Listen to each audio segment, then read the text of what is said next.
Hello assistant engineer electronics PWDയുടെ 10 PSC questions in 10 minute നമ്മൾ part 4 എത്തിയിരിക്കുകയാണ്. ഇത് ബേസിക് ഇലക്ട്രോണിക്സിലെ ക്വസ്റ്റ്യൻസ് ആണ് നമ്മൾ നോക്കാൻ പോകുന്നത്. അപ്പോൾ നോക്കാം. ആദ്യത്തെ ചോദ്യം, the colour code of 2.7K resistor with the tolerance value of ±5% is. അപ്പോൾ ±5% എന്ന് പറയുമ്പോൾ തന്നെ നമുക്ക് മനസ്സിലായി സംഭവം ഗോൾഡാണ് അല്ലേ. ഇനി ബാക്കിയുള്ളത് നോക്കിക്കഴിഞ്ഞാൽ 2.7K എന്ന് പറയുമ്പോൾ 2 എന്ന് പറയുമ്പോൾ എന്താണ്, BB റോയ് ആണ് എന്ന് വെച്ചാൽ റെഡ് ആണ് അല്ലേ. 0.7 എന്ന് പറയുമ്പോൾ വയലറ്റ് ആയി. ഓക്കെ, അപ്പോൾ ഇതൊക്കെ നിങ്ങൾക്ക് അറിയാലോ അല്ലേ. നോക്കാൻ 2700 എന്നാണ് നമ്മൾ നോക്കുക. എന്ന് വെച്ചാൽ 2ൻ്റെ റെഡ് ആണ്, 7ൻ്റെ വയലറ്റ് ആണ്, പിന്നെ 00 എന്ന് പറയുന്ന മൾട്ടിപ്ലയർ വരുന്നതും വീണ്ടും റെഡ് ആണ്. ഓക്കെ, അപ്പോൾ 2 അല്ലേ ഇത്. അപ്പോൾ 10² മൾട്ടിപ്ലയർ വരുന്നതും റെഡ് ആണ്, പിന്നെ ഗോൾഡ് ആണ്. അപ്പോൾ എന്ന് വെച്ച് കഴിഞ്ഞാൽ B ആണ് അതിൻ്റെ ഉത്തരം. ഓക്കെ, അടുത്ത ചോദ്യം, the knee voltages of silicon and germanium diodes are respectively. knee voltage എത്രയാണ്? സിലിക്കണിൻ്റെ 0.7 ആണെന്ന് നമുക്കറിയാം അല്ലേ. അപ്പോൾ സിലിക്കൺ 0.7 ആണെന്ന് പറയുമ്പോൾ തന്നെ ജെർമേനിയം 0.3 അതിലൂടെ തന്നെ കിട്ടി. അടുത്തത്, the material used for the blue color LEDs. Blue colour LED-യിൽ ഗാലിയം നൈട്രൈഡ് ആണ് ഉപയോഗിക്കുക. അപ്പോൾ ഗാലിയം നൈട്രൈഡ് വരുന്നത് എന്താണ്? INGAN. ഓക്കെ, അതിലാണ് ഇൻഡിയം ഗാലിയം നൈട്രൈഡ് ആണ്. ഓക്കെ, അടുത്തത്, the beta of a transistor BJT is 99. When the emitter current is 5 milliampere, the collector current will be. അപ്പോൾ എമിറ്റർ കറണ്ടും കളക്ടർ കറണ്ടും കൂടെ റിലേറ്റ് ചെയ്യുന്ന ഫോർമുല ഏതാണ്? അത് നമുക്കറിയാം, IC/IE എന്ന് പറയുന്ന ആൽഫയാണ് അല്ലേ. ഞാൻ ഈ കളർ ഒന്ന് യെല്ലോ ആക്കുകയാണ്. അപ്പോൾ IC/IE എന്ന് പറയുന്നത് ആൽഫയാണ്. അപ്പോൾ ആൽഫയും ബീറ്റയും തമ്മിലുള്ള റിലേഷൻഷിപ്പ് എന്താ? ആൽഫ എന്ന് പറയുന്നത് β/1 + ബീറ്റയാണ് അല്ലേ. എന്ന് വെച്ചാൽ 99/100 ആണ് ഇവിടെ വരാൻ പോകുന്നത്. 99/100 എന്ന് പറയുമ്പോൾ 0.99 ആണ്. ഇതെന്ന് വെച്ച് കഴിഞ്ഞാൽ IC/IE ആണ് അത്ര. അപ്പോൾ IC തന്നിട്ടില്ല, IC ആണ് കണ്ടുപിടിക്കേണ്ടത്. IE എന്ന് പറയുന്നത് 5 milliampere ആണ് തന്നിട്ടുണ്ട്. എന്ന് വെച്ചാൽ അത് 0.99 ആണെങ്കിൽ IC എന്ന് പറയുന്നത് എത്രയായിരിക്കും? 5 × 0.99. 5 × 0.99 എന്ന് പറയുമ്പോൾ 495 എന്ന് വെച്ചാൽ 2 ഡെസിമൽ പോയിന്റ്സ് ഇടണം. 4.95 milliampere ആണ്. 4.95 milliampere B ആണ് ഉത്തരം. ഓക്കെ, ഇത് കിട്ടിയല്ലോ അല്ലേ. അടുത്ത ചോദ്യത്തിലേക്ക് കടക്കാം. Which one is the best true statement in case of semiconductor diode breakdown mechanisms? Best true statement ഏതാണെന്നാണ് ചോദിക്കുന്നത്. Zener breakdown occurs due to strong electric field. അതെ, Zener strong electric field വഴി തന്നെയാണ് ഉണ്ടാവുന്നത്. Avalanche breakdown is caused by collisions between free electrons and atoms. അതെ, എന്നിട്ട് collision സംഭവിക്കും free ഇലക്ട്രോൺസും ആറ്റംസും തമ്മിൽ, പിന്നെ അതങ്ങനെ മൾട്ടിപ്ലൈ ചെയ്തുകൊണ്ടിരിക്കും അല്ലേ കൊലീഷൻസ്. അപ്പോൾ ഇത് രണ്ടും ട്രൂ സ്റ്റേറ്റ്മെന്റ്സ് ആണ്. അപ്പോൾ ബോത്ത് ആർ ട്രൂ ആണ് ശരിക്കുള്ളത് കേട്ടോ.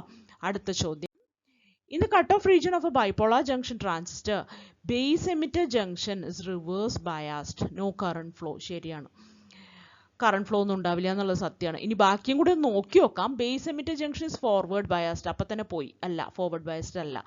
And collector base is also forward biased. അത്ര അങ്ങനെയൊന്നും അല്ല, കാരണം അത് സാച്ചുറേഷനിലാണ്.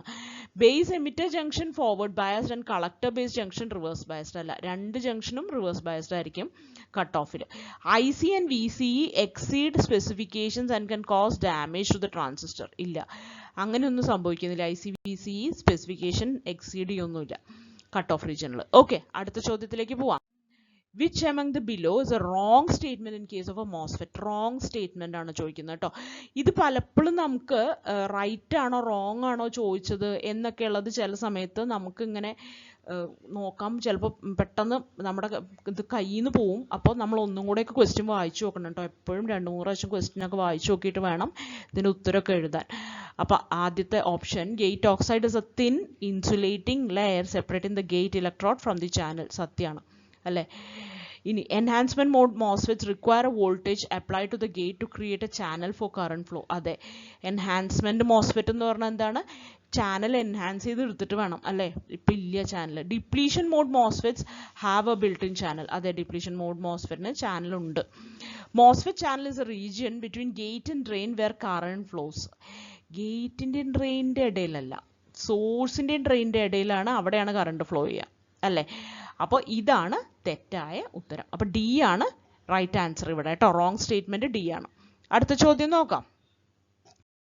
അടുത്ത ചോദ്യം 8. The channel length modulation parameter lambda in the drain current ID equation for a MOSFET in saturation is a power factor parameter. Power factor parameter അല്ല അത്. Process dependent parameter.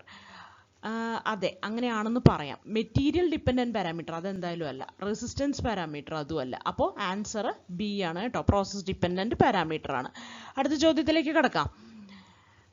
അടുത്ത ചോദ്യം, from the equivalent circuit of the two transistor model of an SCR, if the common base current gains are alpha 1 and alpha 2, then theoretically the anode current IA becomes infinity under the condition.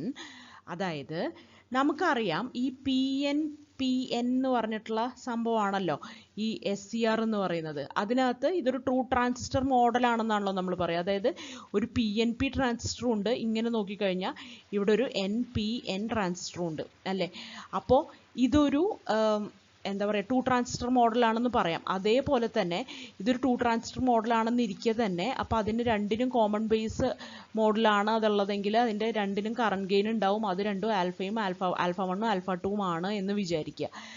അങ്ങനെയാണെങ്കിൽ അത് alpha 1ഉം alpha 2ഉം തമ്മിലുള്ള relation എങ്ങനെയാവണമെന്ന്, എന്തിന്, IA എന്ന് പറയുന്ന anode current infinity ആവാനുള്ള condition actually alpha 1 plus alpha 2 equal to 1 എന്നുള്ളതാണ് കേട്ടോ condition. അതായത് alpha 1 plus alpha 2 equal to 1 എന്നാവുമ്പോൾ എന്താ സംഭവിക്കാന്ന് പറഞ്ഞു കഴിഞ്ഞാൽ ഇവിടെ ആനോഡ് കറണ്ട് വളരെ ഹൈ ആവുകയും അത് ഇൻഫിനിറ്റിയിലേക്ക് പോവുകയും ചെയ്യുന്ന ഒരു കണ്ടീഷനിലേക്ക് അത് എത്തും എന്നുള്ളതാണ്. ഓക്കെ, അവിടെ ഒരു പോസിറ്റീവ് റീജനറേറ്റീവ് കറണ്ട് ഉണ്ടാവുകയാണ് ചെയ്യുന്നത്. ഓക്കെ, അപ്പോൾ അടുത്ത കണ്ടീഷനിലേക്ക് പോവാം, അടുത്ത ക്വസ്റ്റ്യനിലേക്ക് പോവാം. 10ാമത്തെ ചോദ്യം, which one is the best true statement in the power electronics? DIAC acts as uncontrolled bidirectional switch. വേണമെങ്കിൽ അങ്ങനെ പറയാം അല്ലേ, കാരണം അതൊരു ബൈ ഡയറക്ഷണൽ സ്വിച്ച് ആണ്. അപ്പോൾ അതിന് ആനോഡ് ഗ്യാഥോഡ് മാത്രമേ ഉള്ളൂ എന്ന് പറയാമല്ലോ, ഗേറ്റ് ഇല്ലല്ലോ, അപ്പോൾ കൺട്രോൾ അല്ല എന്ന് പറയാം. അപ്പോൾ അൺകൺട്രോൾഡ് ആണെന്ന് വേണമെങ്കിൽ പറയാം, ശരിയാണ്. TRIAC acts as controlled bidirectional switch, ശരിയാണ്, അതിനൊരു ഗേറ്റ് ഒക്കെ ഉണ്ട്. അപ്പോൾ അത് വേണമെങ്കിൽ ഒരു കൺട്രോൾഡ് സ്വിച്ച് ആണെന്ന് പറയാം. ബോത്ത് ആർ ഫോൾസ് അല്ല, ബോത്ത് ആർ ട്രൂ, അതാണ് ശരി. ഓക്കെ, അപ്പോൾ ഇതൊക്കെയാണ് ബേസിക് ഇലക്ട്രോണിക്സിൻ്റെ ക്വസ്റ്റ്യൻസ്. ഭയങ്കര എളുപ്പമായിരുന്നു ബേസിക് ഇലക്ട്രോണിക്സിൻ്റെ ക്വസ്റ്റ്യൻസ്.